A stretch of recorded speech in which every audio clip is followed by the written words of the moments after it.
At the beginning of the movie, Rayhan and Dinda enter an old, abandoned factory to see ghosts. After a while, Dinda tells Rayhan she feels a strong aura coming from the area, and as they move further in, Rayhan stops Dinda, telling her to stay close and be careful.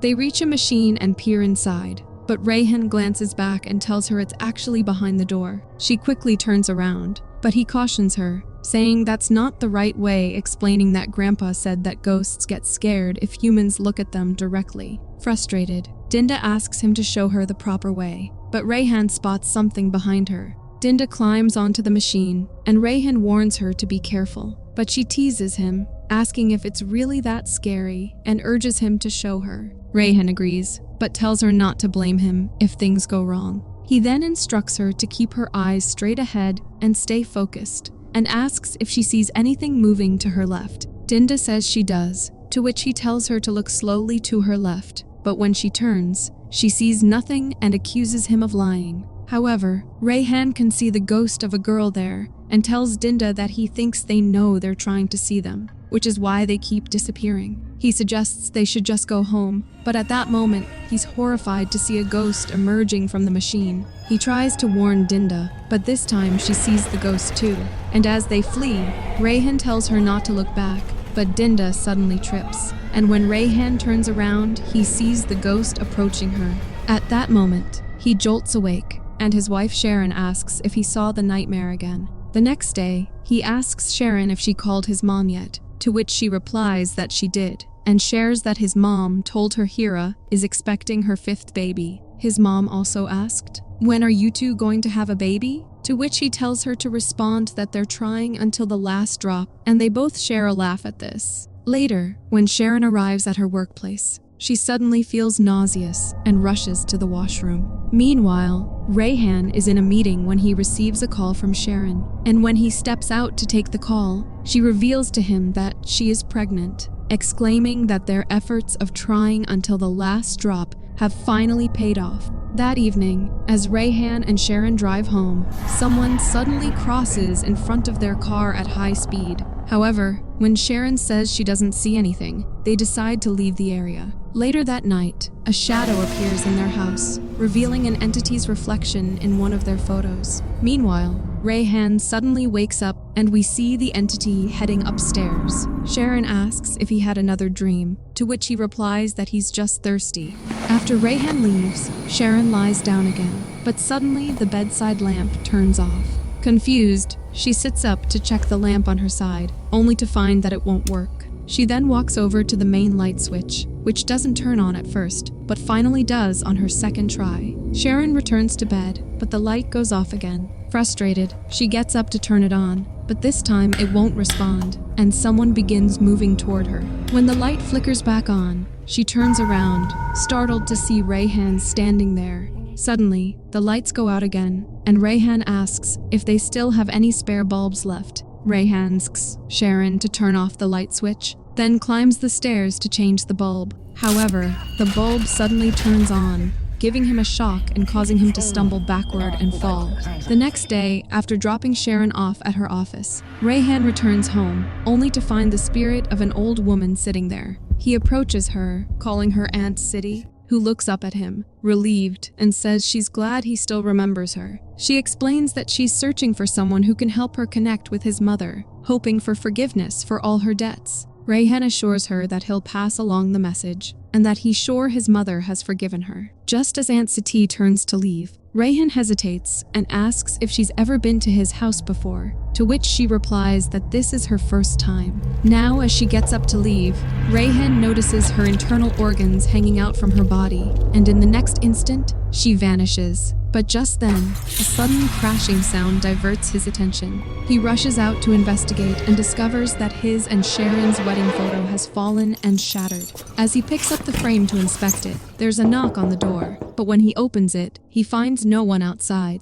Confused, Rayhan returns inside, but there's another knock at the door, and when he opens the door, it's a delivery guy. Rayhan asks if he has just knocked before, to which the delivery guy asks what he means, and then he hands Rayhan a paper to sign and delivers the parcel. That evening, when Sharon returns home, She's thrilled to see a stroller and asks if this is why he came home early. Later, while she's cooking, the stroller mysteriously rolls into the kitchen on its own, but she assumes Rayhan is playing a prank. She continues making juice, but as she turns on the juicer, the stroller suddenly starts moving toward her. Alarmed, she calls out, telling Rayhan it's not funny, but just as she resumes, the stroller begins moving again, sending a chill down her spine. Scared, Sharon cautiously approaches the stroller to inspect it, finding nothing unusual inside. But suddenly, something grabs her leg, causing her to scream. Rayhan rushes down, and she tells him that the stroller was moving on its own, but he points out that the stroller is there, and Sharon is shocked to see that the stroller is where she left it earlier. The next day, Sharon's friend Tyus tells her that she's certain there are spirits in her house, and suggests that her uncle could help. Sharon asks if he's a shaman, to which Tyus says no, he has a unique ability that allows him to communicate with the unseen. That evening, Rayhan tells Sharon he doesn't think they need a psychic, and when she asks why, he calls it a waste of money. Sharon asks if they should just ignore the issue, to which Rayhan suggests that if she believes in spirits, she should try to befriend them. Sharon says he's free to do that, but she won't, to which Rayhan explains that, in his experience, paying attention to these things only invites more trouble, so they should just ignore it. Later, while Sharon is in the bath, the light goes out, but Rayhan quickly turns it back on, saying he thought she was still downstairs. She asks him to help wash her back, but he tells her to wait and steps out to take a call. As this happens, demonic hands wrap around Sharon's waist, but just then, Rayhan enters the bathroom, and when Sharon looks back, he asks what's wrong, but she can't respond. The next day, Sharon visits Tyus' Uncle Kazman and shares her experiences with the paranormal occurrences in her house. Kazman arrives at Sharon's house with a broom in hand and instructs her to plant moringa leaves in front of her house the next day, explaining that they are effective for warding off ghosts. He then steps inside and asks if the man in the picture is her husband. Sharon confirms it, and he comments that her husband looks familiar, but then adds that it might just be his vision. Kazman then heads upstairs to investigate, where he spots the reflection of a spirit on the fridge and starts looking for it. Suddenly, a door swings open on its own, causing him to throw the broom outside in alarm. He then rushes out and tells the spirit that the owners of the house are good people, warning it to leave. Later that night, Sharon receives a text on her phone from Kazman, assuring her that he has protected the house and no one can bother her anymore. Meanwhile, a woman suddenly appears in front of Kazman's car, colliding with it and falling backward, prompting Kazman to exit the car to check quickly, but there is no one there. Realizing something is amiss, he retrieves his broom from the car and calls out to the entity, challenging it to show itself, and asking if it thinks he's scared. But when nothing happens for a while, he decides to get back in his car and drive away. However, just as he begins to drive, the ghost appears inside his car, startling him and causing an accident. The stroller begins to move on its own, and Sharon wakes up, startled by the sound. She quickly turns on the light and wakes Rayhan, telling him she heard something. They both go out to check, and Sharon, seeing the stroller, says, "I told you it moved on its own." Rayhan examines it and says they were just messing around, to which she says the house is protected. But why is it still happening? When Rayhan questions her about what she means, she brushes it off and leaves there. Rayhan follows her, asking who told her the house is protected, to which she admits she sought help from a psychic. Rayhan reminds Sharon that he told her not to involve a psychic, to which Sharon defends her choice, saying there's clearly something wrong with the house and with him. When Rayhan asks what she means, she explains that she recently spoke to his mom, who mentioned he never had nightmares as a child. This means his nightmares and sleep-talking started only after their marriage, and she's upset he never told her about it. Taken aback, Rayhan asks if his sleep-talking bothers her, to which Sharon urges him not to ignore the issue, saying she's deeply disturbed and can't pretend nothing's wrong. Realizing how much this affects her, Rayhan asks her to sit down. He admits he has had psychic abilities since childhood, which he thought had faded, but has recently returned. He kept it a secret, hoping they could have a normal life without fear. Rayhan explains that from his experience, ignoring these entities often keeps them at bay. Meanwhile, we see that Kazman is fatally injured in the accident, and the ghost of the girl stands near his car. The next day, Tyus, Sharon, and Rayhan go to Kazman's funeral. where Rayhan spots the ghost of the woman, and when Sharon asks what's wrong, he brushes it off, saying, "Let's go."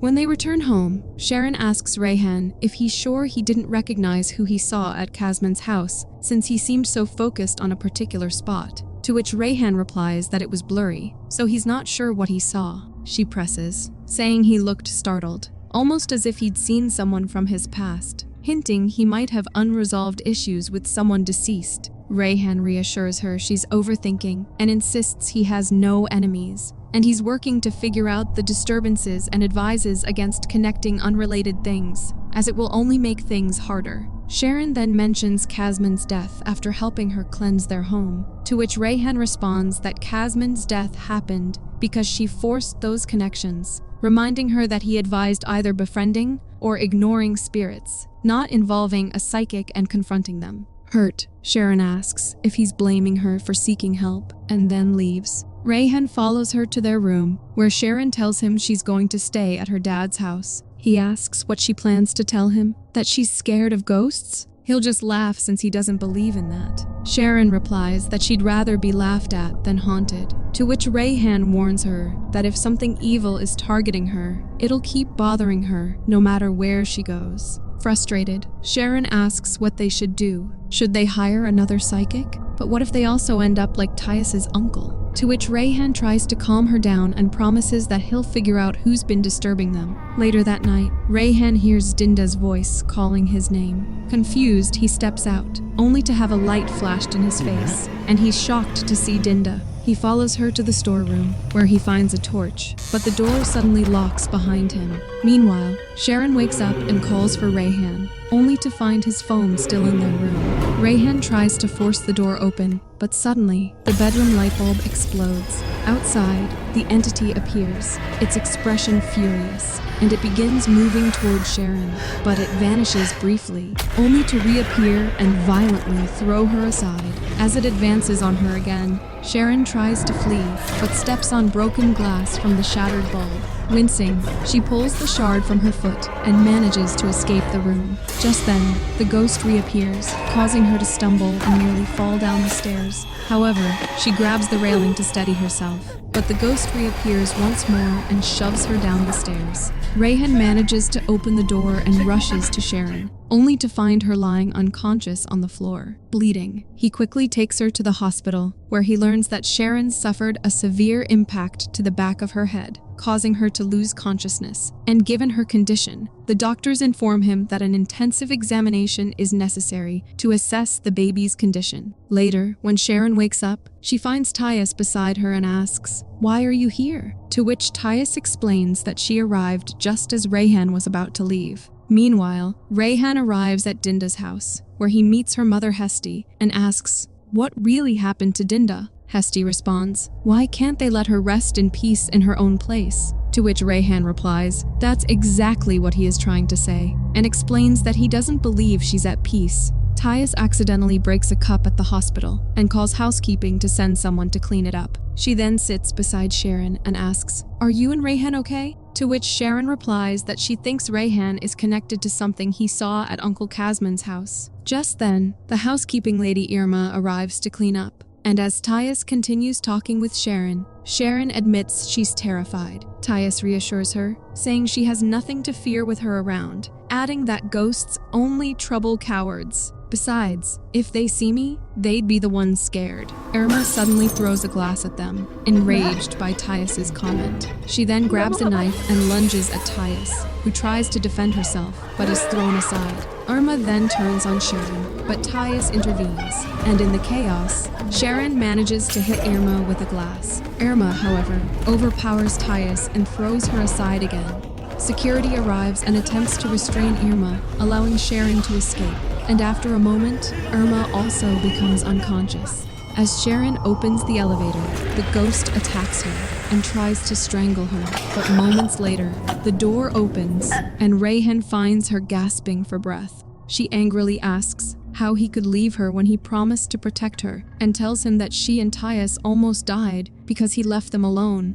Rayhan explains he had to go to uncover who's been haunting them. And when Sharon asks, "Who is that woman?" Rayhan, shocked that she saw her, admits it's a long story and says she still needs medical attention. As he helps her to her feet, she says she doesn't want to stay here. Now on their way, Rayhan tells Sharon that he knows who has been messing with them, and when she asks who it is, he reveals it's Auntie Cti's daughter, Dinda. He explains that when they were little, they were very close because they shared the same interest, hunting otherworldly beings. Since she was little, Dinda really wanted to see and meet the ghosts. One day she did, but what she encountered was a kind of demon. Later, she confided in him that she had entered the world of the dead and asked if he would go with her if she ever got lost there again, to which he promised he would. Then, she suggested they make a pact, one that would bind them together by blood. Rayhan continues, explaining that after they graduated elementary school, Dinda moved out of town, and when they reconnected in high school, he realized she was no longer the Dinda he once knew. In a flashback, Dinda stops Rayhan and asks for a ride, but he tells her he's taking Nita home today. Disappointed, she asks, "What about me?" To which Nita, noticing the tension, tells Rayhan she'll go with Amir instead. On the way, Rayhan stops to tell Dinda she shouldn't have done that, pointing out that people are starting to look at them differently, to which Dinda snaps back, saying it's his fault for not telling her about him and Nita. Frustrated, Dinda starts to walk away, and just then, Aaron and Nita pass by on their bike, but lose balance and collide with a truck from the opposite direction. Rayhan continues that he just found out from Auntie Cti that Dinda went to a spiritual teacher to learn black magic, and not only just to be able to see spirits. He continues that if Dinda has supernatural powers, she must be in alliance with the devil. Sharon asks, "So where is Dinda now?"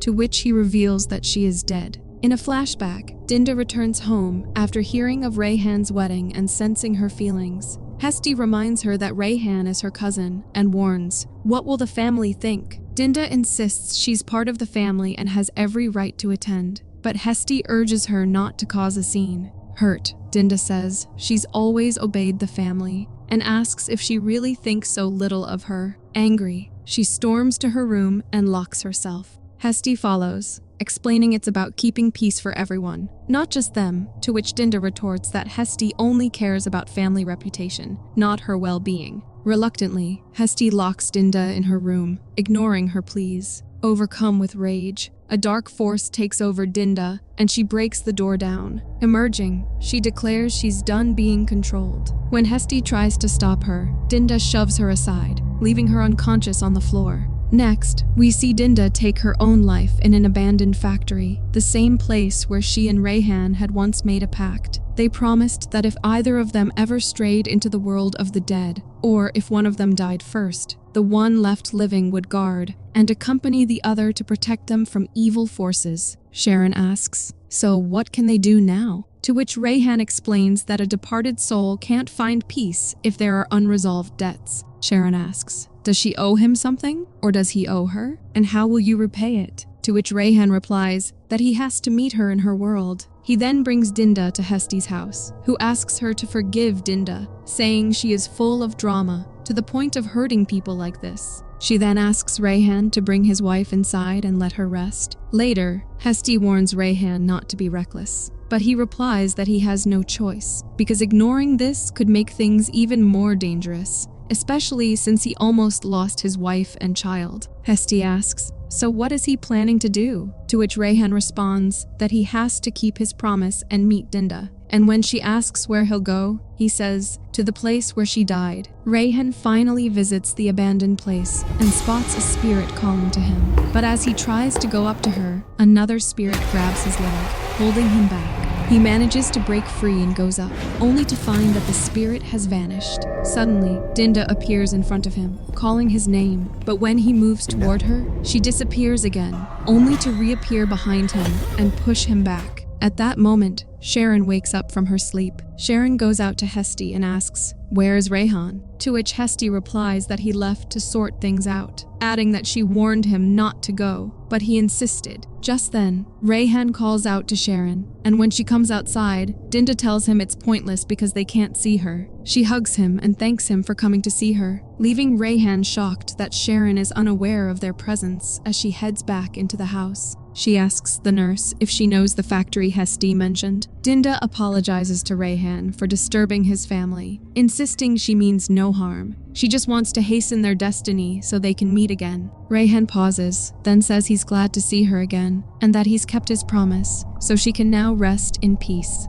Dinda asks what he means, and he requests they respect each other's lives and for her to stop interfering with his. Dinda insists she won't disturb him anymore because he is with her now, and they will stay together forever. Rayhan urges her to stop this nonsense, and meanwhile, the nurse takes Sharon to the factory. Rayhan tells Dinda he needs to return to Sharon, and hearing this, Dinda asks if he wants to see reality and teleports him to the factory, where Sharon finds his lifeless body on the floor. Terrified, Rayhan watches as they take him away. Dinda tries to calm him, assuring him he doesn't need to be scared. When he insists there must be a way for him to escape, she tells him that all doors are closed to him. Frustrated, Rayhan tells Dinda she's ruined his life and says she shouldn't speak to him unless she's willing to help him return. Dinda, hurt, asks why he's there if he doesn't love her, to which Rayhan insists he does love her. Otherwise, he wouldn't be there. Dinda replies that she loves him too, and that's why she took her own life. To which Rayhan counters that she should have let him live his life instead. Dinda claims she's suffering alone, but Rayhan argues it's because she loves the idea of them, not him. He tells her that if she truly loved him, she wouldn't harm his wife, child, or family. Realizing her mistake, Dinda tells him that she will help him get back to Sharon, but suddenly, the demon possesses her and pushes Rayhan back. And as she approaches him, Rayhan sees the demon advancing toward him. Meanwhile, Rayhan's condition deteriorates in the hospital, and in the factory, the demon grabs Rayhan by the throat and lifts him off the ground. The doctor administers a shock, triggering a flashback to a similar event from his childhood. The demon then throws him aside, and the doctor declares him dead in the hospital. The demons begin to drain his soul, but Shireen refuses to give up. She reminds him that while he made a promise to Dinda, his life is here. She urges him to remember his vows to be a good husband and father to their children. Rayhan fights back and manages to get up, and just as he had saved Dinda from the demon in his childhood, using his powers, he frees her from the demon's possession once again. At the same time, he regains consciousness in the hospital, and the movie ends here. Thanks for watching. If you enjoyed the chills, hit that like button, subscribe, and turn on notifications so you never miss a scare. Until next time, stay spooky.